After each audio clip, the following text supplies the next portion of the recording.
A lot of people, a lot of governments would like us to believe that all the good and the evil in the world just came down to a matter of good governments and bad governments, some kind of a fight between good guys and bad guys. The fact is that the battle line is drawn in every human heart. Every person has a decision, a choice between good and evil.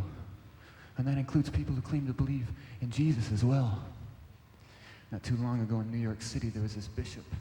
He got up in front of a group of gay rights activists, and he told them that they didn't need to worry that this terrible disease, AIDS, was not God's judgment on the homosexual community. The idea that God would punish people for such so-called sins came from primitive and barbaric passages in the Old Testament.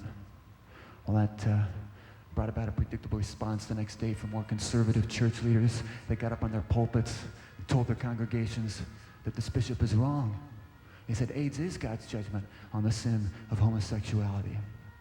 At the same time, in the Washington, D.C. area, there was a girl named Christy.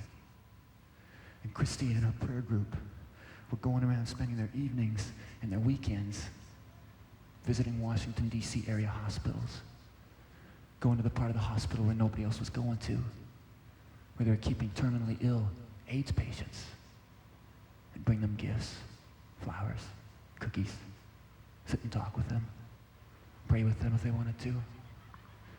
People who knew Christy said, why would you do that kind of a thing? I mean, you don't know what that disease is all about. You don't know if it's contagious. Why would you take that kind of a risk? And Christy said, these people have been rejected by their families because of their lifestyle. Their friends won't come around and visit them because they're ashamed of this disease. The doctors don't know what to do, so they stuck them away here and left them to die. They're all alone, and they're afraid, and they need Jesus. And over the next few months, Christy saw 8 of those people that she'd been visiting die. 4 of them asked Jesus into their hearts before they died. Now listen.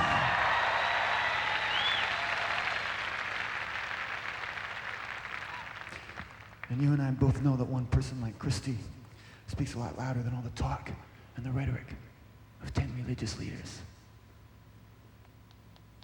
See, there's a cost to following Jesus. The cost is obedience. Jesus said, if any man would come after me, he must deny himself, take up his cross daily, and follow me.